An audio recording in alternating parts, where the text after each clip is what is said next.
Danny Gagnon, le 8 février 2022. À tous les Esséniens et ex.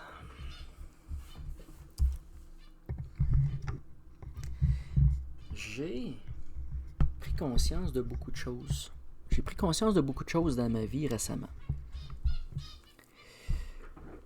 J'ai pris conscience de la magie, de la science de la magie, de l'amour, qui en vérité est l'amour. Et j'observe des gens autour de moi qui sont un peu comme moi, sont quand même assez éveillés à un monde autre, dans une autre dimension. Mais c'est difficile d'avoir des gens avec qui communiquer, partager ce que l'on vit. On est assez restreint. Donc, nous n'avons pas la chance de communiquer.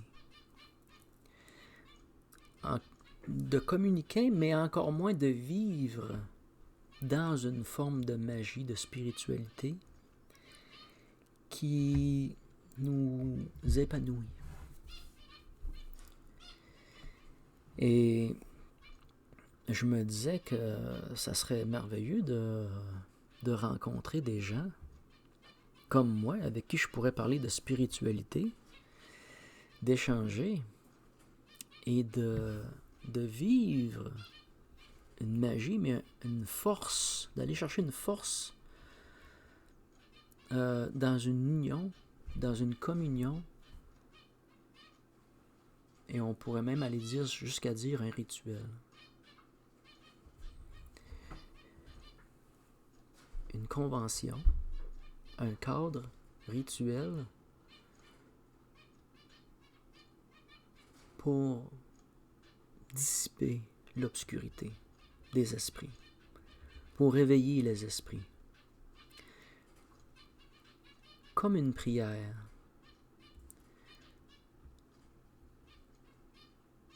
comme un souhait, de souhaiter de l'amour, de souhaiter de la lumière aux gens autour de nous, pour qu'ils s'éveillent. Et de le faire avec la magie de l'eau, du feu, des éléments, de la terre et de l'air.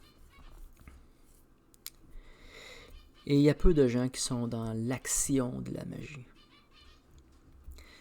Et lorsque j'ai eu connaissance des vidéos de Guillaume Kézak, je me suis rendu compte que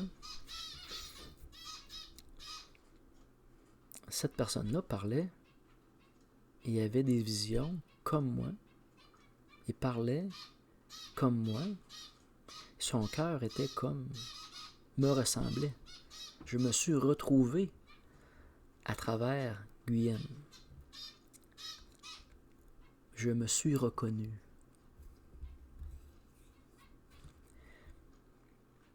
Et je suis devenu super excité de pouvoir communiquer, partager.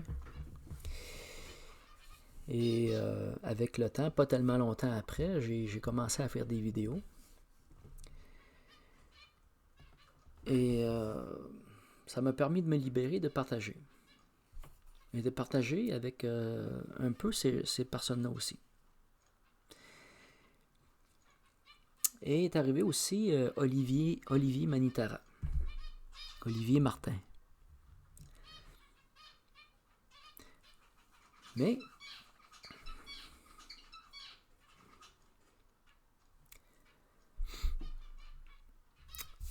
je vous dirais que avec Olivier, ça a été différent parce que il y avait une profondeur différente. Parce que j'observais qu'il était descendu dans les eaux, sur les eaux et au-dessus des eaux. Il était dans une dynamique qui me rapprochait beaucoup plus. Je ne m'avancerai pas à dire que Olivier est un passeur, mais il avait la compréhension de ce qu'était un passeur. Et une certitude, une foi en ça. Et j'apprécie énormément les vidéos que nous observons de Olivier et de toutes les autres personnes aussi, des Esséniens qui produisent des vidéos. Et nous observons, ou plutôt j'ai observé, une grande famille à laquelle j'étais capable de m'associer, que j'étais capable de partager et que je pouvais être compris et reconnu. D'être dans la reconnaissance, d'être reconnu, c'est une forme de langage du cœur. C'est d'être hors cadre, d'être dans une voie, dans la reconnaissance, dans une voie du cœur. Et ce qui était difficile pour moi, c'est d'emmener, si on peut dire, ma conjointe, ma blonde. Tu sais, je peux pas lui dire suis-moi. Elle va le faire si elle en a envie. Je peux pas imposer mes vidéos, je peux pas imposer mes sujets, mes visions. J'ai ma façon de voir les choses, que l'on discute, que l'on partage. Mais il y a une forme de limitation. Et récemment,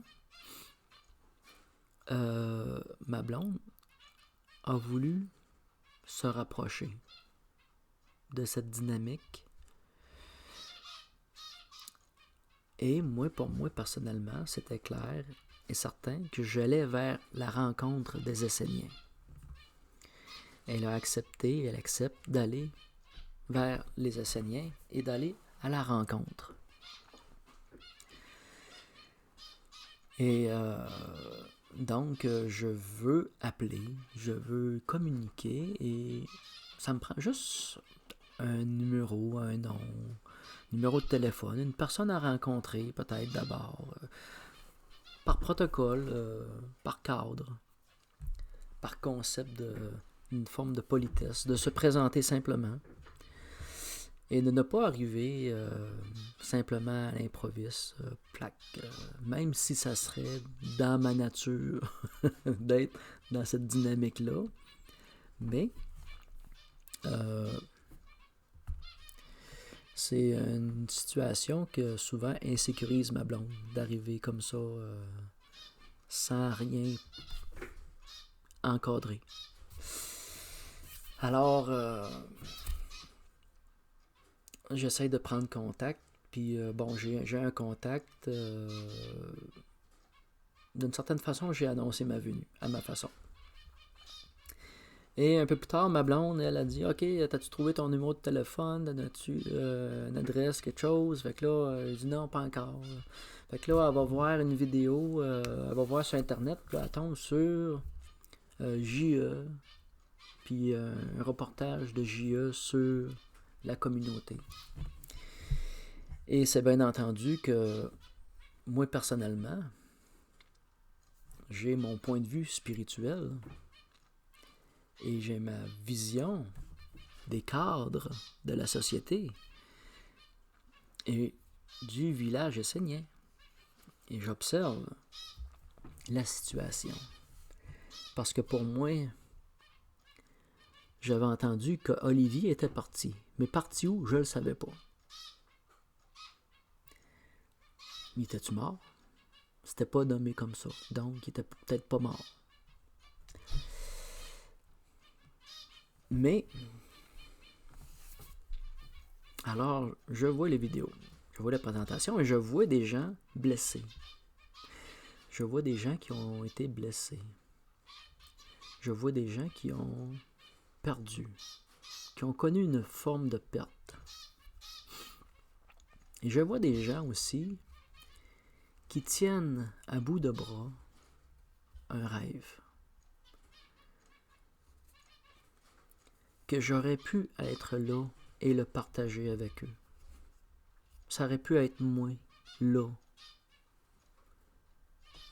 à leur côté, et partager ce rêve, mais aussi une forme de désespoir, de peine et d'amertume. Parce que on vit dans une société encadrée. Et lorsqu'on écoute ces vidéos, c'est qu'on observe des chocs, un choc de cadre de conscience et de vision, d'une part. Et on observe aussi le prix de la spiritualité. Lorsque je regarde ce livre, pour moi, ce livre ne m'a rien coûté. Il est un don, il est un cadeau. Et c'est la communauté essénienne qui a réussi à écrire ce livre, à le produire et de l'offrir. Donc, de cette communauté, il y a une richesse qui s'est créée. Une richesse spirituelle. Pour aller plus loin, certaines personnes vont accepter de payer pour avoir plus d'informations, même s'ils seraient capables par eux-mêmes d'aller chercher l'information, d'aller vers la source, d'aller vers leur livre du cœur qu'ils portent.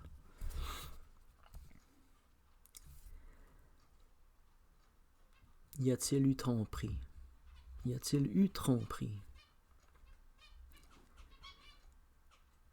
Lorsque j'écoute une vidéo d'Olivier,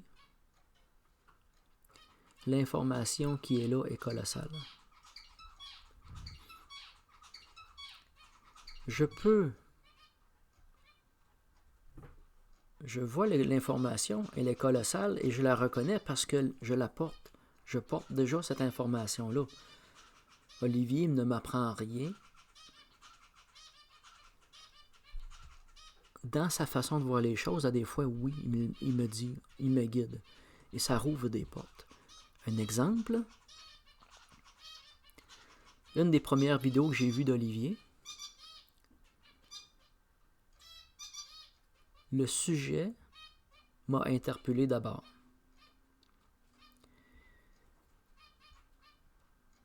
Et lorsque je l'ai écouté,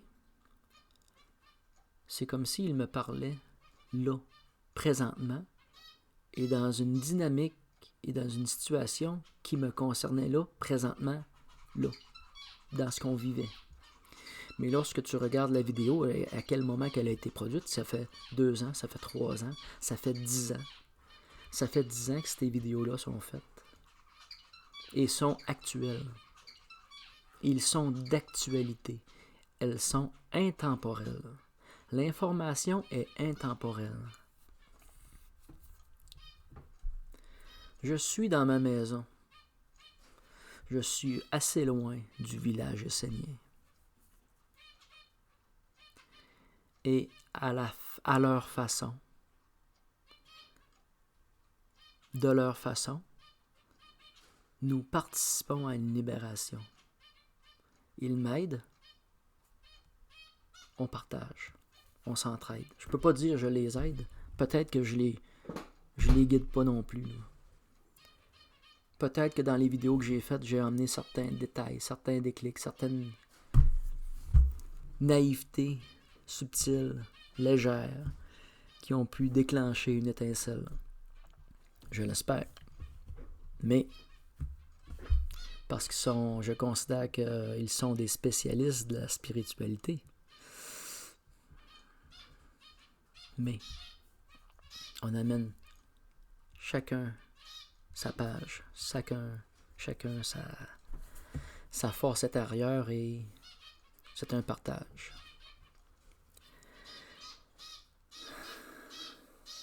Alors, je vois des gens qui sont déçus et je vois des gens qui sont peinés, blessés. Des gens qui vont s'exiler. Parce que ils ne peuvent vivre leur rêve pleinement. Est-ce que c'est une fuite? C'est pas impossible. Mais pour moi, il y a toujours une solution et un retour possible.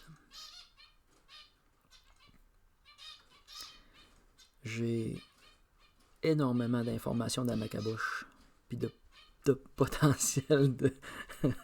Comment je pourrais dire ça?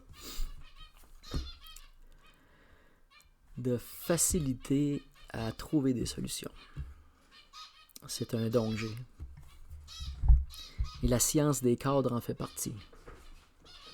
À partir du moment qu'on connaît le chant du Cerbère et qu'on sait chanter avec lui, nous pouvons renverser le cadre, renverser la dynamique et amener une dynamique différente.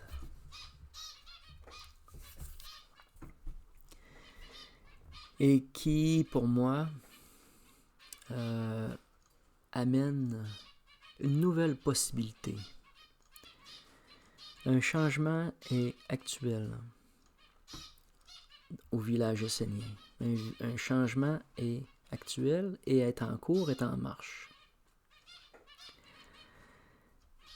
Une mort a lieu et une naissance, une nouvelle naissance s'annonce pour le village essénien et pour les ex-esséniens.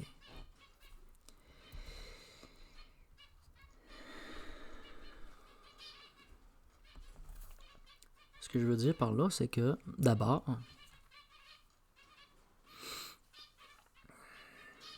j'ai fait une vidéo sur l'apprenti de Dieu. Derrière l'apprenti de Dieu, il y a un concept angélique qui est porté par un ange. Ce concept, on le porte tous en nous. Lorsque l'on est un père de nos enfants, on a des enfants. On est un père et ce que l'on veut, ce que l'on désire, ce que je désire de mes enfants, c'est qu'ils me défient. C'est qu'ils me défient et qu'ils s'affirment. Qu'ils affirment ce qu'ils sont, qu'ils aillent à la rencontre d'eux-mêmes. J'aspire à ce qu'ils me défient. J'aspire à ce qu'ils s'épanouissent. Et je m'attends à ce qu'ils me défient.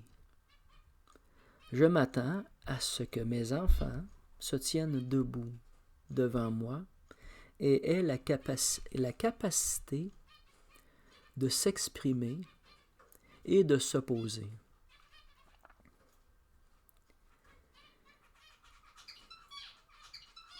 Lorsque l'on est dans cette dynamique-là, parents-enfants, nous ne sommes pas hors de l'amour. Tout au contraire, nous sommes au plus près de l'amour. Parce que si amour il y a, je saurai être là pour mes enfants et les guider les encourager.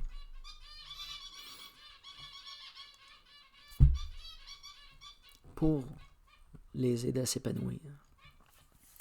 C'est beaucoup plus difficile à faire qu'à dire. Mais ça arrive qu'un enfant doit partir.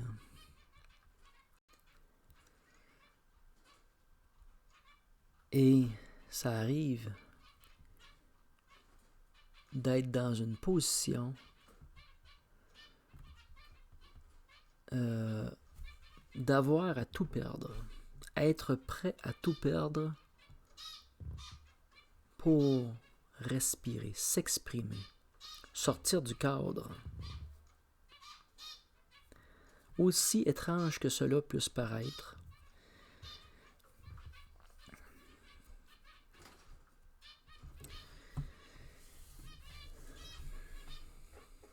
mais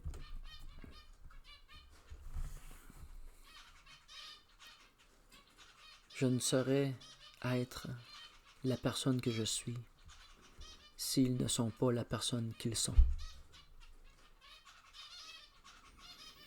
Je saurais être la personne digne de leur amour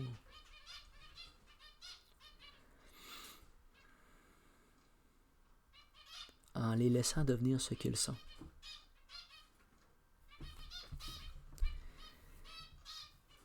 Et même à distance, de les guider et de les accompagner.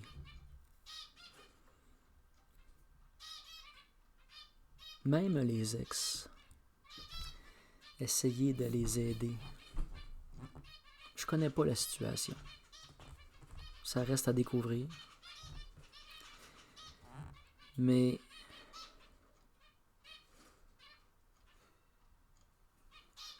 la voie de l'amour est la solution, de l'ouverture du cadre, de l'assouplissement du cadre.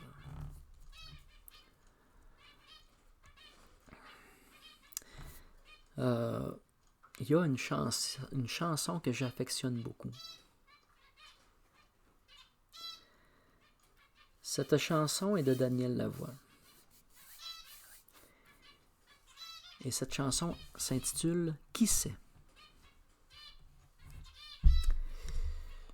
Je vais vérifier les détails, je vous reviens. Merci.